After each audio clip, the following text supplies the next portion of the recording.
Bom dia, irmãs e irmãos. Bom dia.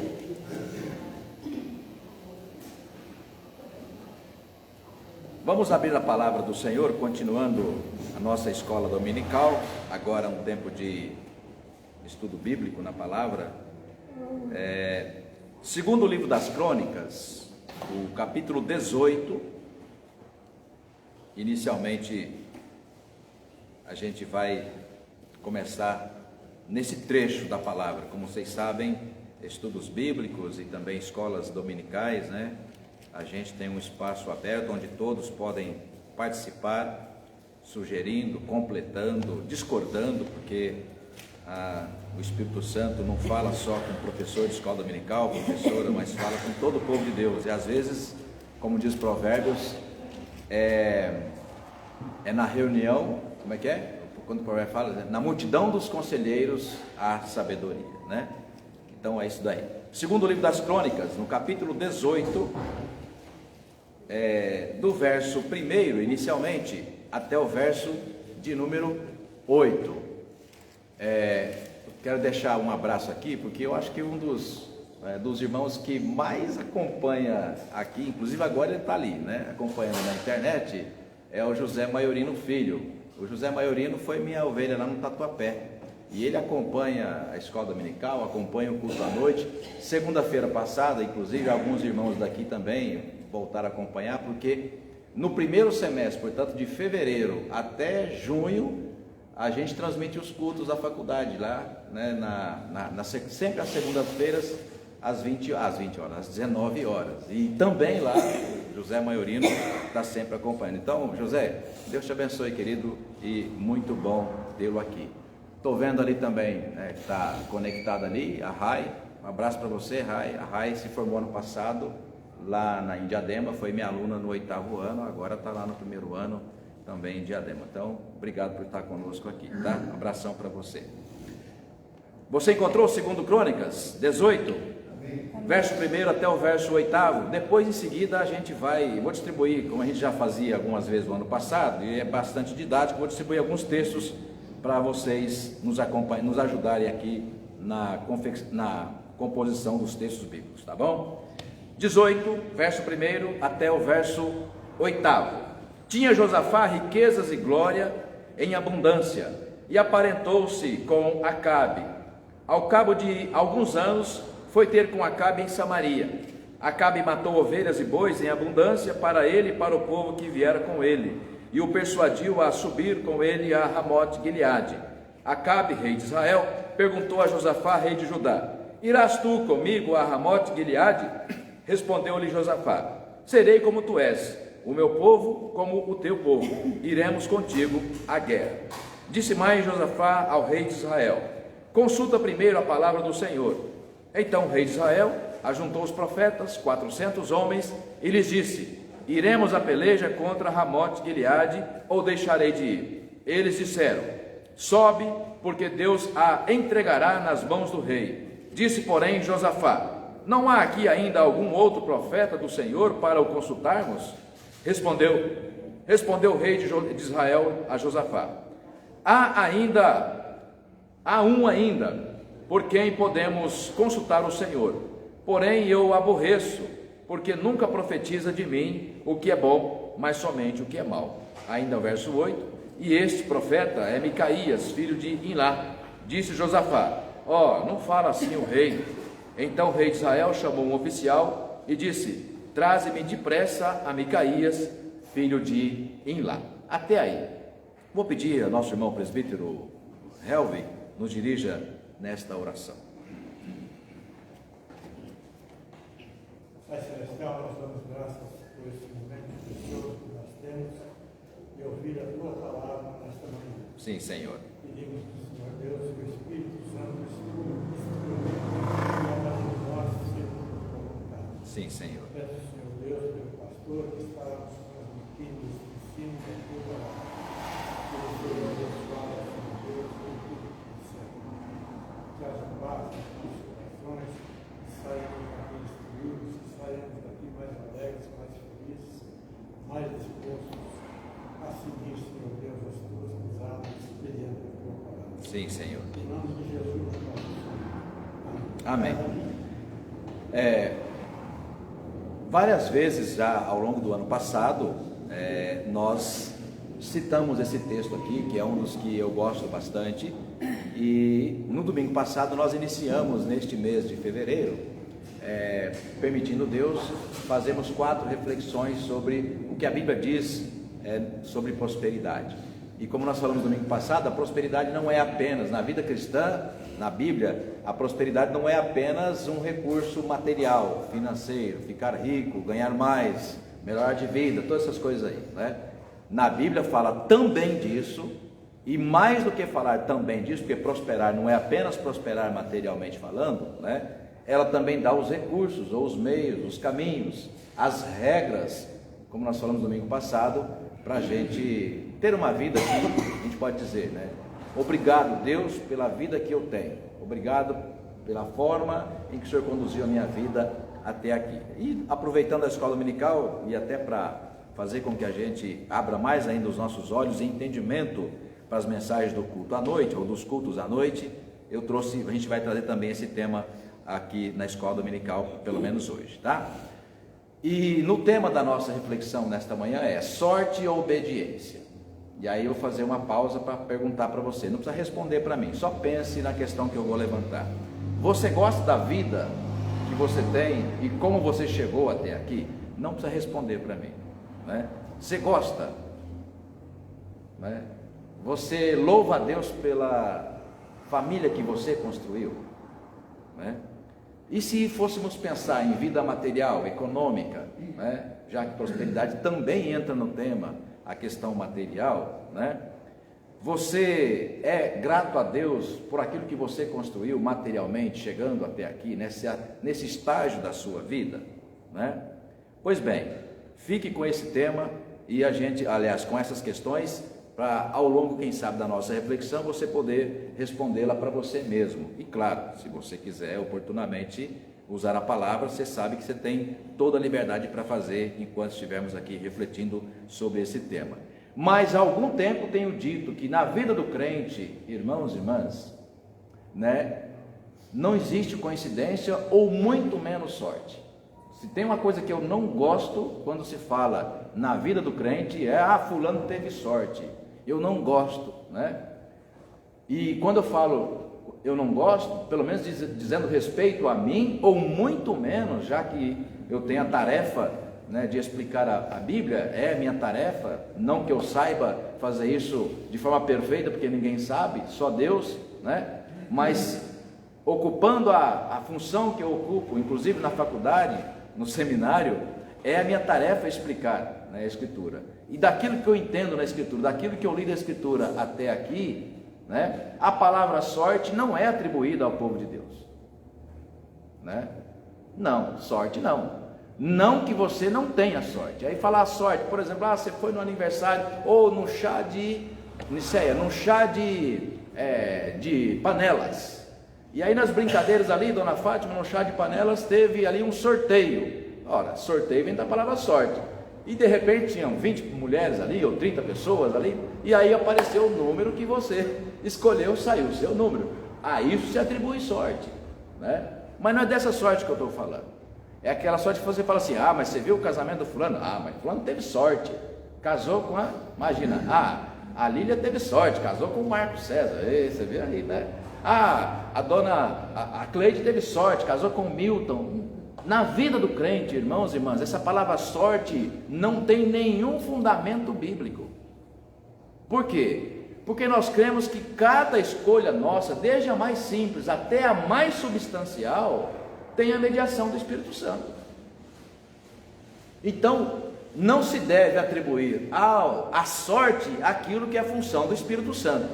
E o contrário também é verdadeiro. Não se deve atribuir ao Espírito Santo que fez, Leila, a mediação nas suas escolhas, a palavra sorte. Inclusive é uma oportunidade para a gente discipular as pessoas que não são da igreja e que convivem conosco. Quando fala, você teve sorte, opa, pera lá, eu sei que você fala, porque você é firme, né? Mas é uma tarefa para todos nós. Não é sorte, Na minha vida as escolhas, cada uma delas, e aí não é arrogância, mas é o que? Testemunho bíblico. Cada escolha, desde as mais simples até as mais fundamentais, teve a mão do Senhor, porque antes de fazer a escolha, antes de tomar a decisão, eu consultei o Senhor. E é assim que um crente faz mesmo. Pode falar, Paulo. Só uma dúvida. A gente vê muito falar em sorte de bênção. Toda sorte de bênção. Bem lembrado, bem lembrado. Só que quando se diz toda sorte de bênção, né, tem a ver com variedade, né? Todo tipo de bênção, né? Então, ainda que eu não goste de usar a palavra, né, toda sorte de bênção, porque a palavra sorte, infelizmente, ela é específica a isso, que meio que loteria mesmo, né? No meio de milhões querendo, você foi o escolhido, né? Deus não tira dos seus filhos para dar para outros. Nas mãos do Senhor não há falta de nada, então Ele escolhe, né, e abençoa. É por isso que certa vez uma pessoa me perguntou: mas é pecado jogar na loteria? Eu falei assim: olha, de alguma forma é pecado, sabe por quê? Porque na vida do crente a provisão vem de quem? Vem do Senhor. Então jogar na loteria, você está transferindo para a loteria, né, um benefício que a Bíblia diz que vem das mãos do Senhor. Tudo vem das mãos do Senhor, né? E para você ganhar milhões, né, um monte de gente vai perder, ainda que seja um pouquinho, mas um monte de gente coloca dinheiro lá, né? Então os milhões que virão para você, né, foram tirados do bolso de milhões de outros que tentaram a mesma sorte, né? Então a recomendação se quer ficar rico, né, e de forma rápida, como a gente falou domingo passado, o caminho mais curto é o tal da loteria, mas aí é uma escolha sua, não é um mandamento bíblico e nem tampouco uma provisão do Senhor. Toda sorte de bênção é mais no sentido de variedade, mas não que dependa da sorte. A bênção não depende da sorte, né? A bênção depende da confiança no Senhor, da esperança no Senhor e da submissão a Ele. Pois bem, vamos lá. Dona Fátima, está com a Bíblia aí? A senhora vai? A minha Bíblia é muito antiga.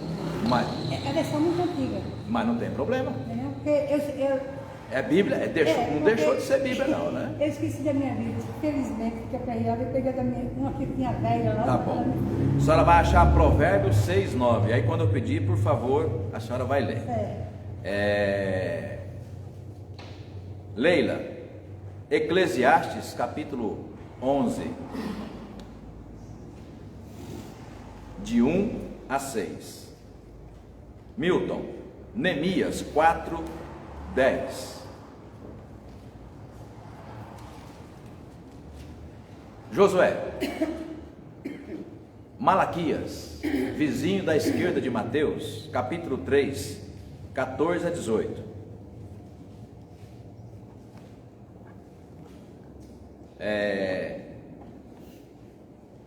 Élide, Josué 23, 4. Marcos Fernandes, Josué 14, 6 a 15.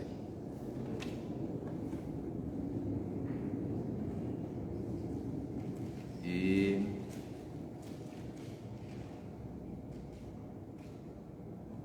Dona Vilma, segundo Crônicas 16, 7, 9 e 12. Só esses versículos salteados, tá? Segundo Crônicas 16, versículos 7, 9 e 12. Pode ficar tranquilo, se a senhora tiver dúvida, depois a senhora me pergunta e eu vou falar.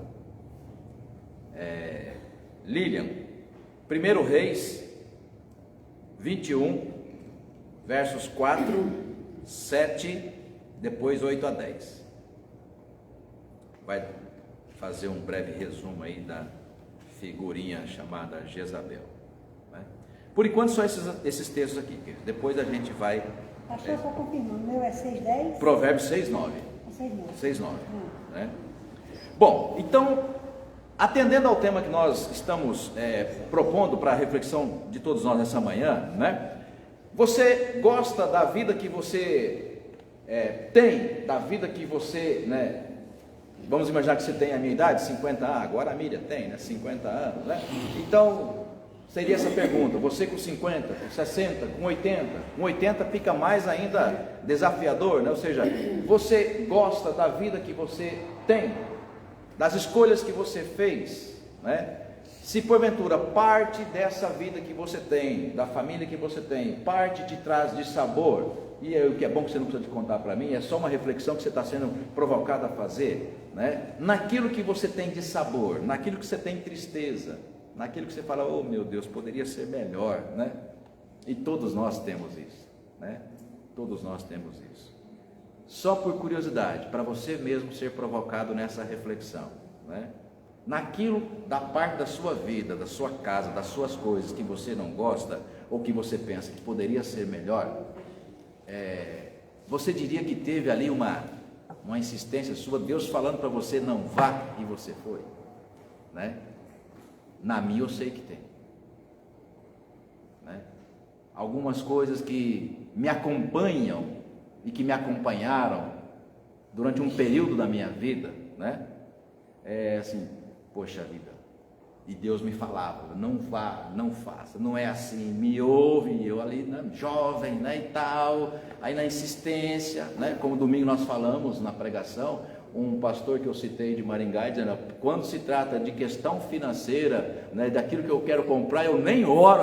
Achei interessante, e a coragem dele falar aquilo, César, assim, olha, quando se trata de comprar uma coisa que eu quero, eu nem oro para Deus, eu não oro, se eu tenho dinheiro eu vou lá e compro. E aí explicando por que na pregação, porque se Deus falar não, eu não vou dar conta de lidar com esse não de Deus, porque eu quero muito aquilo.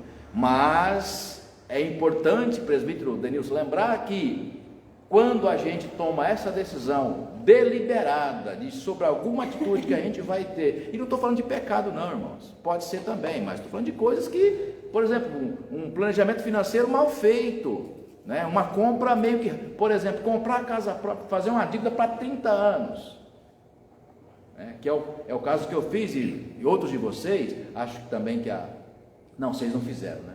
Que bom que não foi lá, ainda tendo a grana, vai lá e paga, né? Gente, o que eu orei na época de assinar aquele bendito contrato, tanto de gente que eu pedi para Deus, Senhor, coloca gente na minha vida para me orientar sobre isso, né? E graças a Deus até aqui, a gente só tem a agradecer que de fato teve a mão do Senhor. Mas, né, há outras circunstâncias, de repente coisas financeiras na nossa vida, que Deus estava mostrando um caminho, né, e você insistindo no outro caminho. E aí depois de 20 anos você olha para trás e fala, meu Deus, onde que eu estava com a cabeça? Deus responde para você assim, exatamente no lugar oposto que eu tinha falado para você, né? Então, se porventura na nossa vida existem partes da nossa história que a gente não gosta e que acha que poderia ser melhor, a reflexão, pastor, mas por que isso é importante? Para não repetir, é óbvio. Se aquilo que você tem na sua história de vida te traz tristeza, e você reconhece humildemente que essa tristeza é fruto de uma insistência, tipo chutar a porta, Apocalipse fala, né, que Deus fecha a porta e ninguém abre, né? E se a porta está fechada, presbítero Milton, não adianta chutar a porta e arrombar, porque você sabe que você vai ter problema. Aí como é que é isso, uma linguagem figurada, né? Deus está te mostrando. E, inclusive, na faculdade, sexta-feira agora, né, o tema sobre o Espírito Santo, a gente falando exatamente sobre isso, né? A função, aí dizia meu professor de teologia de saudosa memória, Antônio de Godoy Sobrinho, o senhor deve se lembrar, pelo menos de nome, ele dizia, né? A função precípua, ou seja, a função fundamental do Espírito Santo é o quê? Habitar você, exatamente para te livrar das escolhas ruins que você mesmo, né, é capaz de fazer. Porque Paulo fala em Romanos 7, porque a gente ainda, Niceia, carrega uma natureza, um corpo que é pecaminoso. Se não é o Espírito Santo habitando em nós, dizendo, aqui não fale, não pensa, não faz, entendeu? A gente faz, a gente pensa e a gente fala. Então a função do Espírito Santo, quando nos salvou em Cristo Jesus, é selar-nos para isso, nos livrar, Helvin, das escolhas ruins. Só que o Espírito Santo, ele não te proíbe, no sentido de dizer, olha, vem cá, ele segura você e impede você, né, de agir. Não, Deus não faz isso. Aliás, citando ainda a expressão de porta, Apocalipse 3:20 fala, eis que estou à porta né? Se alguém abrir, eu entrarei, cearei com ele e ele comigo. Então a função do Espírito Santo, Vera Fernandes, é nos orientar e não nos impedir de agir, pensar e falar. E eu costumo dizer sempre, né? Ele te avisa antecipadamente. Senão não teria sentido, né? Para depois nos pregar aquela peça que os nossos, né, amigos às vezes falam, amigo às vezes até irmão de igreja, não falei, essa frase, eu penso numa frase, não falei, adianta agora você ficar, me lembrar, eu sei que você falou, mas infelizmente, né, eu tomei a decisão, eu fui, então tem que administrar. Portanto, gente, quando nós colocamos esse tema para reflexão, a gente vai de fato reconhecendo que não se trata de sorte, ou qual que é o oposto de sorte? Azar. Se não existe sorte na vida de um crente fiel e que busca ali sempre para suas escolhas a direção de Deus, o contrário também é verdadeiro. Não existe azar. Tá? A que se atribui azar? As consequências, as coisas ruins que nos apareceram. E como dizia um psiquiatra que eu ouvi há 20 anos atrás em Goiânia, 80% dos problemas que a gente passa, nós mesmos os fabricamos. Ou seja, nós nos auto-sabotamos. Escolhas impensadas, precipitadas, desobedientes. Por que desobedientes? Porque nós que somos crentes, já que não tem azar nem sorte, o Espírito Santo sempre nos avisa, ele incomoda, ele fala, cuidado, espera mais, né? Não vá, espera mais um pouco, não, e a gente quebra a porta, né? Às vezes Deus mostra, ele abre a porta, porque o contrário também existe, acontece, Deus abre a porta e fala, é aqui, você quer ir na outra que está fechada, né? Depois de um tempo fazendo isso, irmãos e irmãs, os resultados vão nos acompanhar. É assim que nós vemos a história de 2 reis, Judá e Israel, tá? Pois bem, há algumas circunstâncias da vida, né, e eu me lembro que no ano passado, e o Roberto até depois, a gente conversou sobre isso em alguns momentos, que ele gostou, se gostou, não sei, mas ele fez menção àquela mensagem, que nos teóricos da psicopedagogia, né, Vygotsky, Piaget, né, trabalha a ideia, Erik Erikson, a ideia das fases do desenvolvimento humano. E a fase de idade dos 20 aos 40, irmãos e irmãs, no ano passado eu fiz uma mensagem sobre isso, você lembra, né, Roberto? A fase dos 20 aos 40, dos 20 anos aos 40 anos, e como o tempo mudou bastante, hoje tem muito recurso médico, eu costumo dizer dos 20 aos 50, que é o que eu estou agora, né? Dos 20 aos 50 anos. Essa fase é a fase da vida, presbítero Milton, Oscar, né, que já passou dos 70, né? É a fase que você toma as principais decisões da sua vida, que vão te acompanhar até o final. Até o final. Inclusive, antes de começar a escola dominical, eu conversando com o Oscar. E perguntei, Oscar, o senhor tem aí, já passou dos 80, nem tem mérito nenhum dizer isso, né? Aliás, ontem a dona Isabel também, né? Pastor, eu sou a mais velha aqui. Ela falou, não fala velha, a mais idosa. Porque queria eu ser velho assim, com 83 anos, dirigindo e vai, sai, faz isso, aquilo. Então isso é bênção.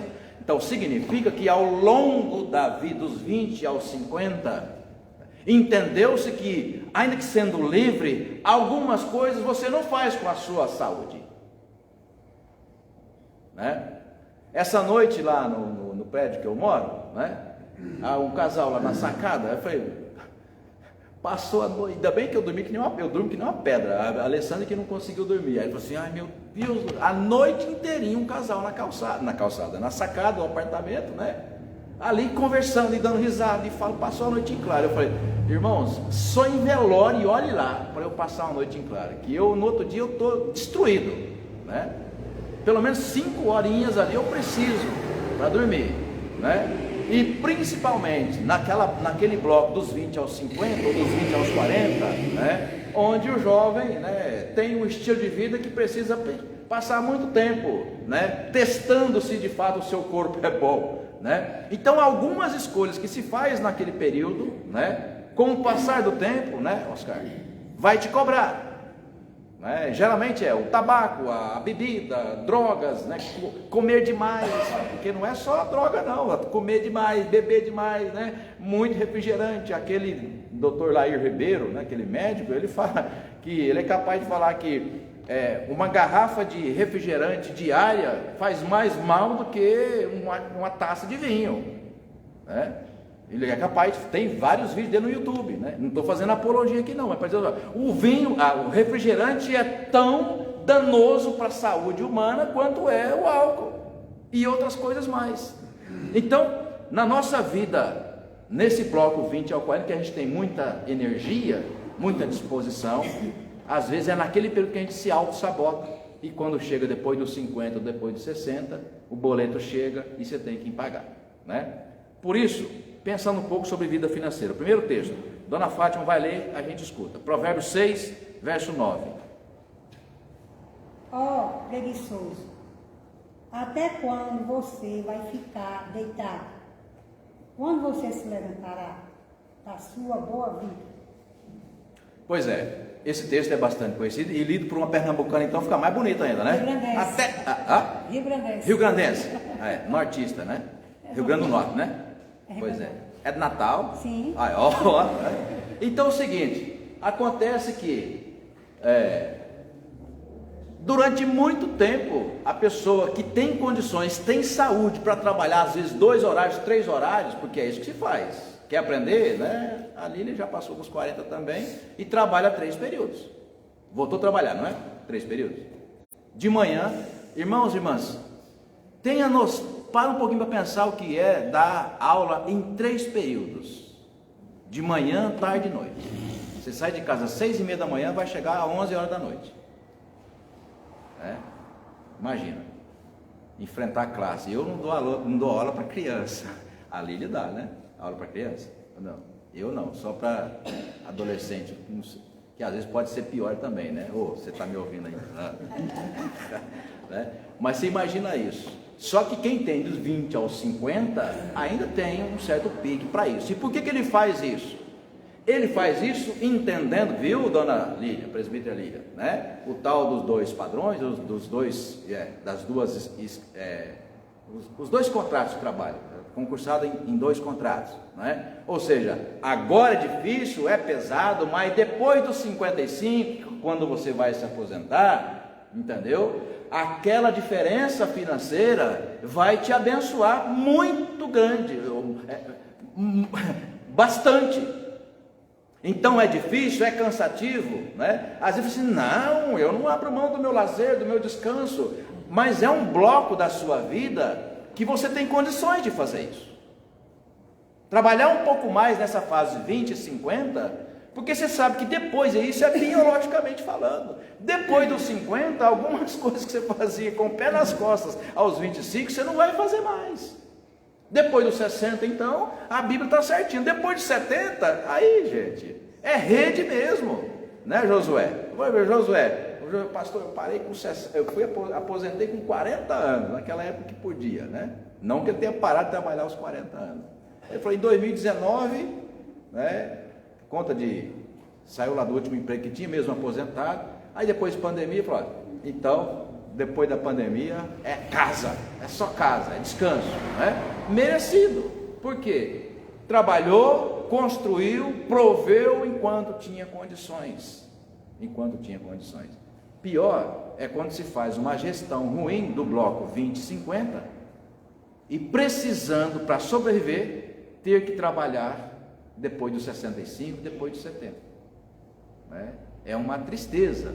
As pessoas, as famílias que têm a obrigação de fazer isso, geralmente estão bancando um neto, um bisneto, alguma coisa, né? Geralmente porque uma série de coisas não conseguiu comprar a casa, mesmo que mais modesta, mas desse pouco salário mínimo ainda ter que pagar o aluguel, gente, é difícil, é muito difícil. Mas esse bloco, então o texto de Provérbios fala assim, olha, se você dos 20 aos 50, aqui são grifos meus, ou seja, eu que estou interpretando, se dos 20 aos 50 você acha que é importante passar a maior parte do seu tempo descansando, mas descansando do quê? Se você não cansa, porque o que cansa é o trabalho.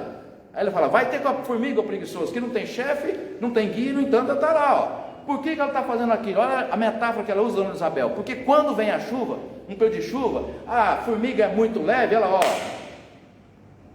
a chuva leva embora. Então ela carrega a comida para onde? Para dentro lá da gruta, dos buracos. É onde elas abrigam. E tem que ter comida, porque comida, a formiga é um ser vivo, precisa de comida. Então percebe a genialidade, a responsabilidade de você fazer a gestão, entendeu? Da sua vida, das coisas que te são importantes. Próximo texto, é você. Eclesiastes 11, versos de 1 a 6. Façamos o que é bom no tempo oportuno. Lança o teu pão sobre as águas, porque depois de muitos dias o acharás. Reparta com 7 e ainda até com 8, porque não sabes o que mal haverá sobre a terra. Estando as nuvens cheias, derramam a chuva sobre a terra, e caindo a árvore para o sol, ou para o norte, para o sul ou para o norte, no lugar em que a árvore cair, ali ficará. Quem observa o vento nunca semeará, e o que olha para as nuvens nunca secará. Assim como tu não sabes qual o caminho do vento, nem como se formam os ossos no ventre da que está grávida, assim também não sabes as obras de Deus, que faz todas as coisas. Pela manhã semeia a tua semente, e à tarde não retires a tua mão, porque tu não sabes o qual prosperará, a esta, aquela, ou se ambas igualmente serão boas. Eu amo de paixão esse texto do capítulo 11, porque, irmãos e irmãs, por mais que a gente creia, Cleide, que o crente vive da provisão do Senhor, ou seja, né, que Deus abre portas, Dona Maria Conceição, que nos trará sustento, condições, por mais que a gente saiba isso biblicamente e creia nisso, é de uma infelicidade achar que a gente precisa simplesmente esperar por isso, né? Não, Deus proverá. Sim, eu não tenho dúvida de que Deus proverá, mas Ele proveu já. De que maneira? Te dando condições, abrindo portas de emprego, te dando responsabilidade, te dando sabedoria, colocando pessoas de bem na tua vida para te orientar, para te aconselhar, sabe? Agora, existe uma decisão que é sua, que Deus não vai tomar. Então, Eclesiastes 11, Leila, coloca isso de forma assim, muito especial. Ele usa uma metáfora, uma figura de linguagem, ele pega o seguinte, olha, pega um pão, você sabe que pão com água não funciona, só no estômago, né? Então, ele fala, lança o teu pão sobre as águas. O que ele quer dizer? É uma metáfora. Ou seja, muito rapidamente o pão vai se dissolver e ele vai se espalhar para tudo que é canto. O que isso significa? Tá? Não invista só numa coisa, não faça só uma coisa, principalmente num país como o nosso. Eu quero ser isso. Aí você passa a vida toda ali, uma boa parte dos 20 aos 50 anos, não é aqui, né? É aqui. Por exemplo, aquelas pessoas que passaram muitos anos numa mesma empresa e percebendo que aquela empresa estava dando sinais de que, né, o seu futuro não estaria ali, né? Então e o brasileiro precisa, né, Milton, o quanto antes aprender isso, que a economia é muito instável, que o desemprego, ser despedido, ser mandado embora, é uma realidade desse país, né? Então não contar com isso é um pouco até mesmo de ingenuidade, para não dizer outra palavra mais forte, que é irresponsabilidade. Então quando ele fala, lança o teu pão, né, e espera, porque você não sabe de onde virá, você não sabe como será o resultado, ou seja, faça várias coisas ao mesmo tempo, tente analisar o futuro, imaginando a partir do passado, na sua própria família. Olha, um tio meu, o meu avô, o meu pai perdeu tudo porque, olha, fez uma coisa a vida inteira e aquilo não deu certo, e depois depois dos 60 anos que não tinha mais condições de recomeçar na vida, tinha perdido tudo. Então percebe, nós também aprendemos com os nossos familiares. Os erros dos nossos familiares devem ser pedagógicos para nós que estamos nessa fase do 20 e 50. Pastor, eu já passei, mas você tem neto, você tem filho. Então é essa verdade bíblica que precisa ser compartilhada. Então ele fala, você ficar olhando o vento, né? O Evangelho já fala que quem planta vento colhe tempestade. Então essa ideia de que não vai cair do céu, né? Deus já está te abençoando com saúde, com disposição, com oportunidade, com pessoas que Ele colocou na sua vida, entendeu? Para te orientar bem. Agora, quem tem que agir é você, né? E se não age, o tempo cobra. Quando chega lá naquela fase que a gente não tem mais saúde, condições e oportunidade, viu? Porque o mercado, depois dos 50 anos, ele desculpa a expressão, ele descarta como descarta qualquer produto que já não tem mais validade. E você tem que saber isso, né? Que depois dos 50 anos, uma pessoa que ficar desempregada, ela terá muitos problemas. Muitos problemas, né? E nós, dos 20 aos 50, o quanto antes soubermos dessa realidade, melhor será para nós. Já que lá no futuro, teremos muito menos condições de reagir quando o tema for desemprego ou quando o tema for dificuldade financeira. Pode falar, Oscar. Pastor, uma das coisas que eu aprendi lá na minha adolescência, em alguns livros que eu li na época, é que aquilo que eu tenho que fazer, Deus não faz. Deus só faz na minha vida aquilo que eu não posso fazer. Sim, isso é muito utilizado pelos pastores, né? Tem um salmo que fala, né? Sede simples como a pomba, mas prudente como a serpente. Então é um jogo de palavras para dizer o seguinte: olha, de fato, né? Deus nos dá a oportunidade. Eu sempre, com alguns de vocês conversando nas visitas, eu me lembro de já ter falado isso, só não lembro para quem, né?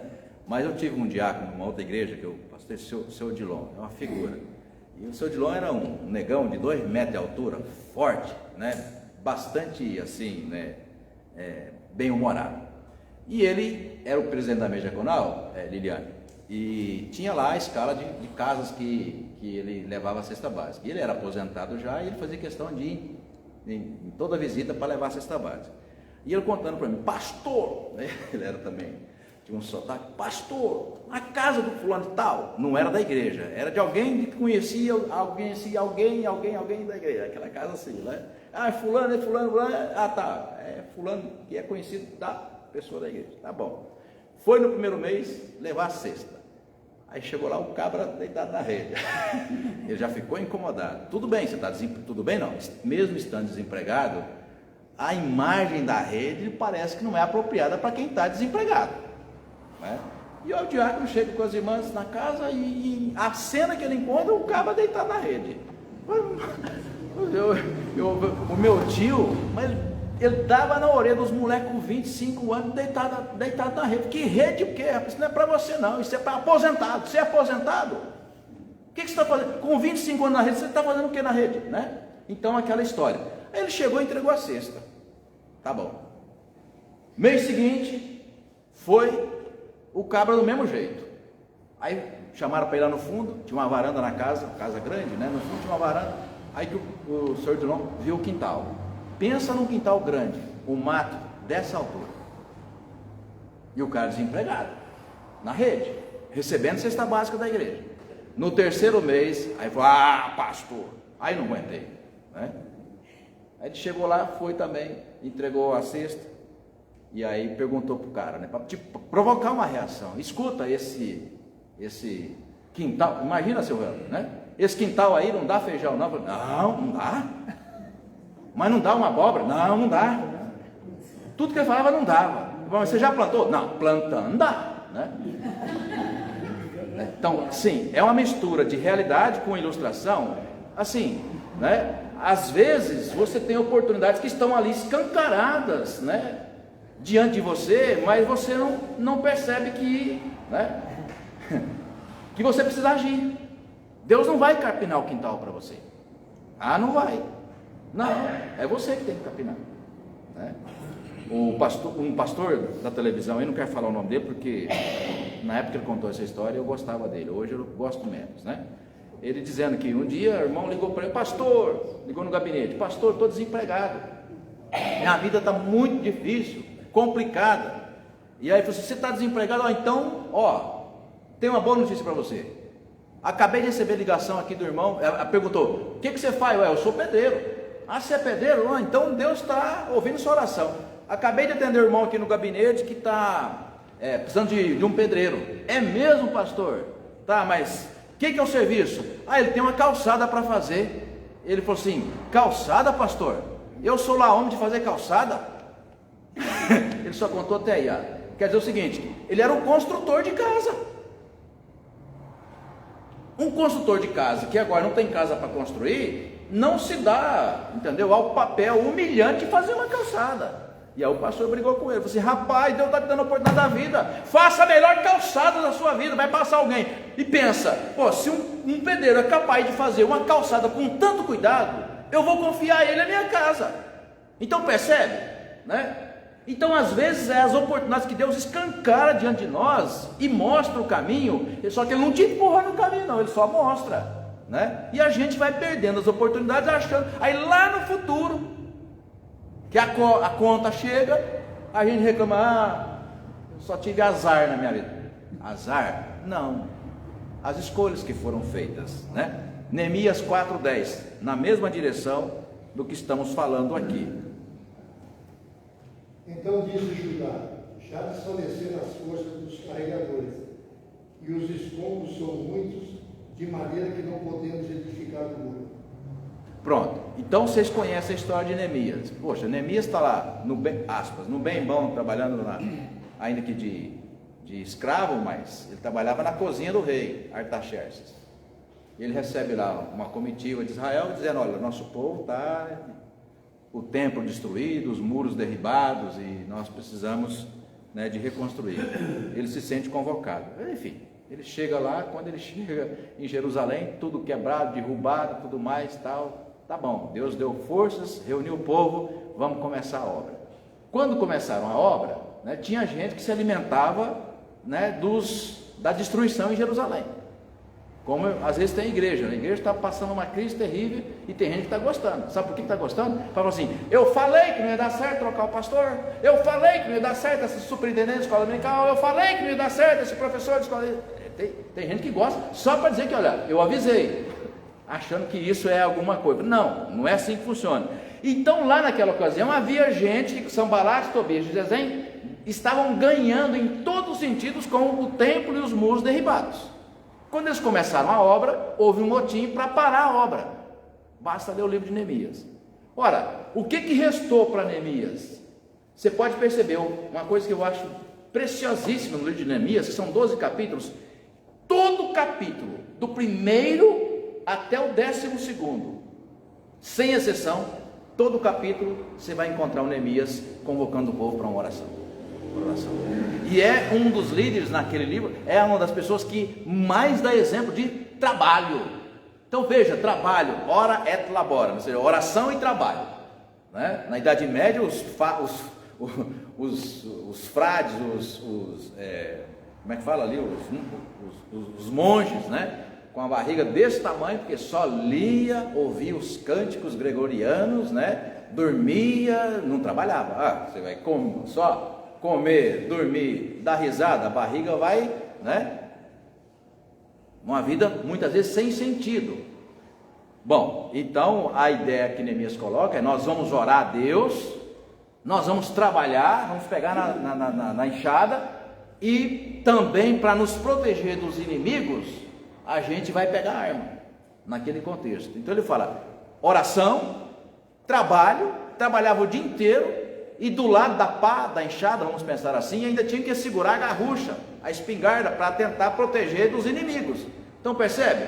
A mesma pessoa, né? O mesmo povo, orava a Deus, mas também trabalhava. Então o versículo 10, aliás, o versículo 10 que você leu, que o senhor leu, eu gosto muito, porque fala assim, né?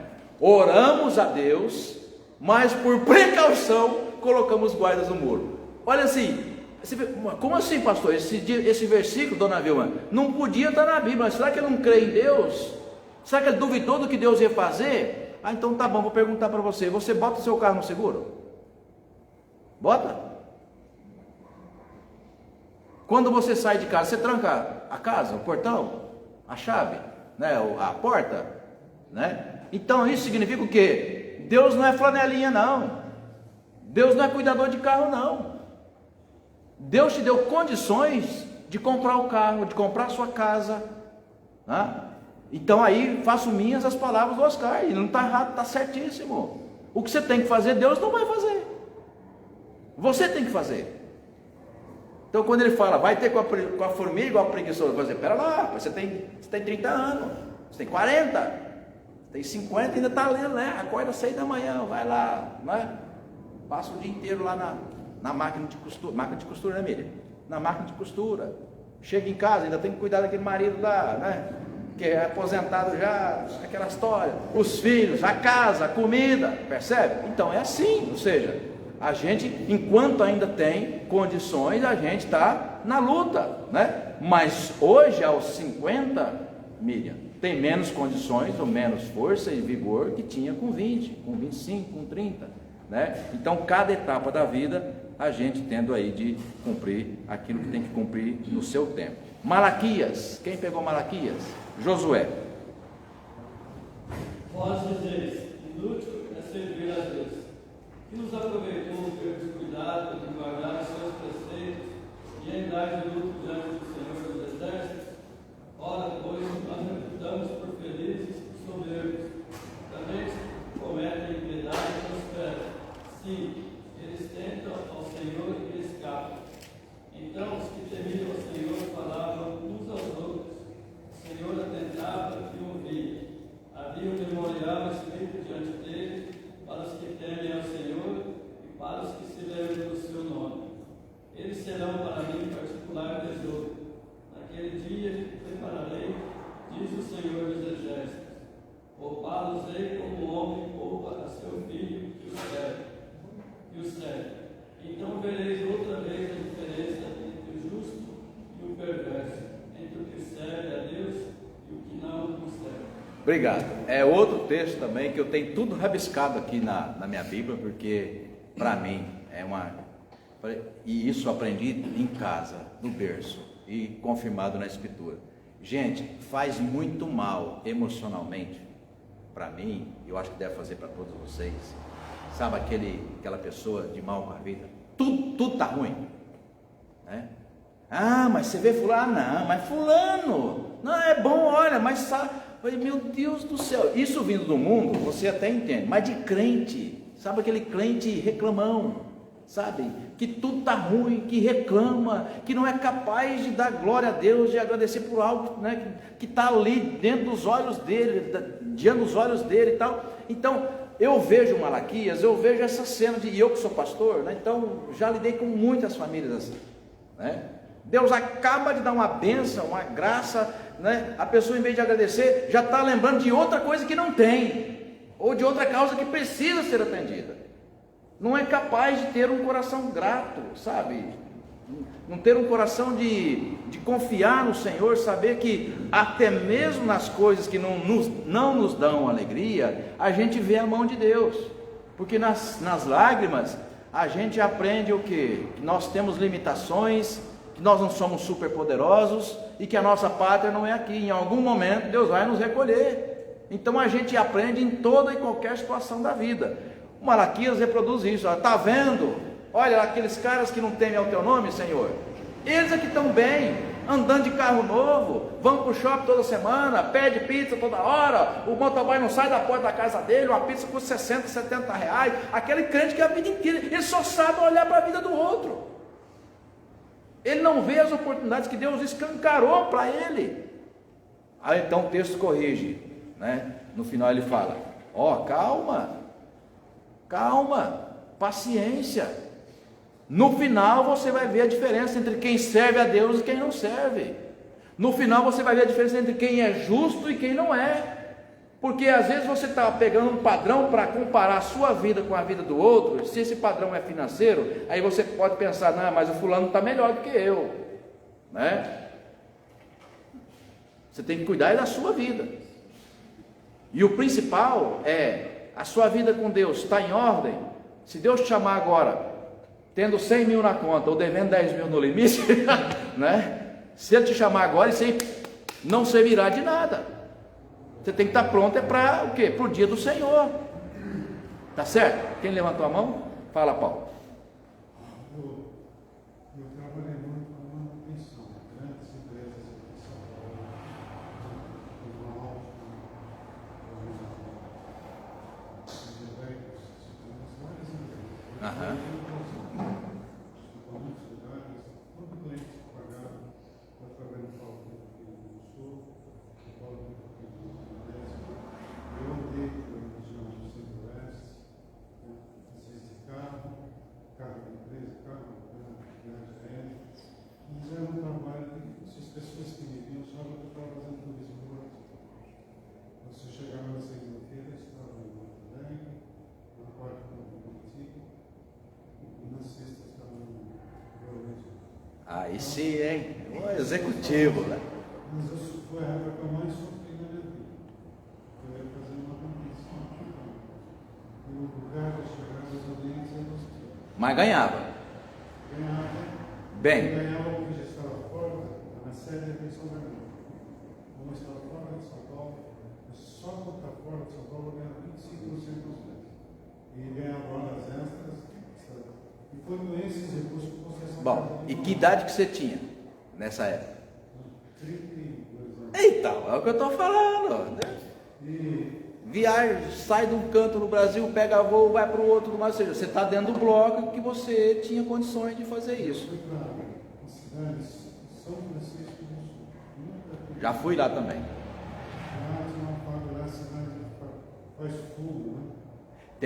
Tem uma igreja nossa lá em São Francisco do Sul, na beira da praia. Na fábrica da Souza Cruz. Quando eu cheguei lá, fui extremamente hostil. Eu fiquei extremamente preocupado. O engenheiro que me dava aqui em São Paulo, ele não atendia minhas ligações. Me largou, me abandonou. Eu falei, agora, só Jesus. Né? Aí eu falei, como eu vou fazer um sistema de ensino? Paralisava a fábrica. Ele mandava um relatório todo em inglês para estudar a instalação e a programação. Eu olhei para Jesus vai abrir na lição. Então eu aprendi a humildade. Eu perguntei quem que acompanhava os equipamentos na fábrica. Ele questionou. Ele me engenheiro falou, mas foi você que estava com ele, eu disse, você poderia me chamar de eletricista? Foi o eletricista que e Jesus mostrou que ele era um homem de Deus. Então é isso. Eu falei, quando que começou a acontecer esses problemas? Você não fosse quando começou a chover, começou a dar problema. Foi mesmo? Foi quando começou a chover. Aí veio a senha. Aí eu falei, por aí. Eu falei, como é que está passando os carros aqui? Os carros estão passando por baixo do sol. Eu falei, se estava abaixo do sol, então eu pensei, talvez entrou água na tubulação. Vamos abrir a tampa? Dentro da fábrica. Quando eu abri a tampa, a caixa, passada do sítio, ela estava de água até a boca, né? Eu falei, o problema está aqui. O problema somos da própria Souza Cruz que fez as instalações, a tubulação, sem proteção para a unidade para passar os carros. Aí eu orei e agradeci a Deus. A solução veio rápido, né? Eu falei, então você volta, você pode voltar para a sua empresa, você retorna daqui a 15 dias para a gente. Vai reparar, passei toda a ligação, passou os 15 dias, ele falou, você não precisa vir mais, Paulo. Aquilo que você falou resolveu. Então eu fiquei, a gente agora resolveu, é confortável falando. Mas na hora, às vezes, até deve ficar aqui. Você fica tanta gente pressionando, você fala, e agora? Mas ser pressionado aos 33 é melhor do que aos 66, né? Então, percebe? Então, naquela época era a ocasião de passar por tudo aquilo, né? E ainda sair ileso. Vamos terminando. Permitindo Deus, eu vou voltar a esse tema semana, domingo que vem, porque a gente não terminou. Principalmente o texto básico que a gente leu, que é a relação, as diferenças da vida longa que tiveram Josafá e Acabe, né? Ambos começaram relativamente jovens no reinado e viveram uma vida relativamente também longa. Mas a questão é como é que um termina e como é que o outro termina. Ali fica claro a diferença entre umas escolhas mediadas por Deus e outras escolhas mediadas pela ganância e pela loucura, pelo poder, né? Quem pegou Josué 23, 4. Pode ler, Elide, já estamos terminando. Veja aqui que vos fiz cair em sorte as vossas tribos, estas nações que vestem, juntamente com todas as nações que têm eliminado, umas e outras desde o Jordão até o Mar Grande, para o pôr do sol. Gosto muito desse texto também de Josué, porque como vocês sabem, ele começa ali aproximadamente com 40 anos, né? A escola, ainda pessoa jovem, porque ele vai suceder, ou suceder, que não substituiu, né? Ele vai suceder Moisés, que já tinha 120 anos, e o mais jovem, um pouco mais, bem mais jovem do que Moisés, é Josué. Então Josué começa a obra, né? Você lê lá no capítulo 1 de Josué: não tu mandei eu ser forte, corajoso, não te desvie nem para a direita nem para a esquerda, mas vai ali fiel. No final do livro, que você leu, ele já é idoso, está chamando agora, Claudinei, todo mundo, inclusive jovens, principalmente jovens, e ele usa uma didática que eu gosto muito. Olha para tudo que vocês estão vendo aqui, né? Olha para tudo que vocês estão vendo. Lembra dos inimigos dos quais Deus nos livrou? A segurança que Ele nos deu na sua terra? Então Josué fala assim: olha, isso aqui por quê? Porque nós escolhemos andar com o Senhor. Então ele está passando os idosos, aí você que tem a oportunidade de orientar o seu neto, que está nessa fase de 20 anos, falou: vem cá, a casa que o seu avô tem, o carro, a profissão que ele teve, a condição financeira, olha, as portas foram abertas lá quando eu tinha a sua idade, que você tem agora. Então aproveita, mas siga o caminho que o seu avô está mostrando, que você coloca oração, temor do Senhor. Não use as armas do mundo lá fora, porque as armas do mundo lá fora é o que? É a enganação, é a mentira, é a ganância, entendeu? É o que ele puder fazer para tomar de você, para te atrapalhar a sua vida, para tomar o seu posto de trabalho, porque é assim no mundo lá fora. Nós, crentes, nós não precisamos, primeiro, nós não precisamos dessas armas, e segundo, nós vamos honrar um Deus que nos coloca outras armas, tal qual, por exemplo, li domingo, o texto que vocês conhecem de cor e salteado, quando o anjo aparece para Jacó, e olha que ali o algoz dele era o próprio sogro, né? O anjo aparece de noite para ele, no sonho, e fala assim: ó, Jacó, vem cá, fica esperto que o teu sogro quer passar a perna em você. Escolhe agora as cabras, né, salpicadas, ou seja, das cabras que não têm listras, né, elas que vão produzir filhotes melhores. E aí ele escolhia, Deus mandava ele escolher. No dia seguinte, o que o sogro fazia, né? Sem saber, escolhia a cabra oposta. Só nascia gado bom, né, sem listra. Depois de um tempo, por 10 vezes, gente, aquele texto é coisa, adolescente tem que decorar aquele texto, como eu já decorei, porque é muito didático. 10 vezes Labão mudou o salário de Jacó, e adiantava? Não, porque ele combinava uma coisa, Nicéia, só dava para Jacó. Ó, todo gado que nascer listrado vai ser seu, o primogênito, o primeiro, né? Só nascia listrado. Aí Jacó, o Labão pensa: pô, mas esse cara tem muita sorte, só está nascendo listrado. Ó, então é o seguinte, olha, da agora para frente, quando nascer listrado, é meu. Aí o anjo falou assim: olha, agora você muda, né? Só nascia Nelore, sem nenhuma lista. Mudou 10 vezes, Raul, o salário, e só Jacó prosperava.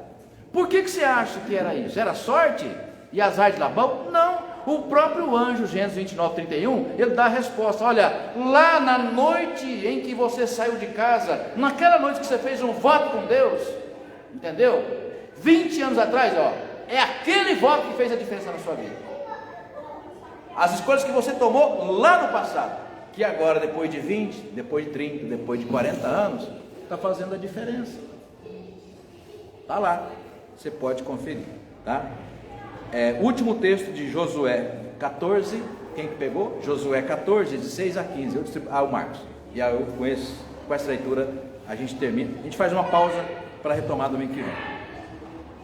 Chegaram os filhos de Judá a Josué em Gilgal. E Caleb, filho de Jefoné, o querezeu, lhe disse: Tu sabes que o Senhor falou a Moisés, homem de Deus, em Cades Barneia, a respeito de mim e de ti. Tinha eu 40 anos quando Moisés, servo do Senhor, me enviou de Cades Barneia para espiar a terra, e eu lhe relatei como sentia no coração. Mas meus irmãos que subiram comigo desesperaram um pouco. Eu, porém, perseverei em seguir o Senhor meu Deus. Então Moisés naquele dia jurou, dizendo: Certamente a terra em que puseste o pé será tua e de teus filhos, em herança perpetuamente, pois perseveraste em seguir o Senhor meu Deus. Eis agora o Senhor me conservou em vida, como prometeu, 45 anos desde que o Senhor falou esta palavra a Moisés, andando Israel ainda no deserto, e já agora sou de 85 anos.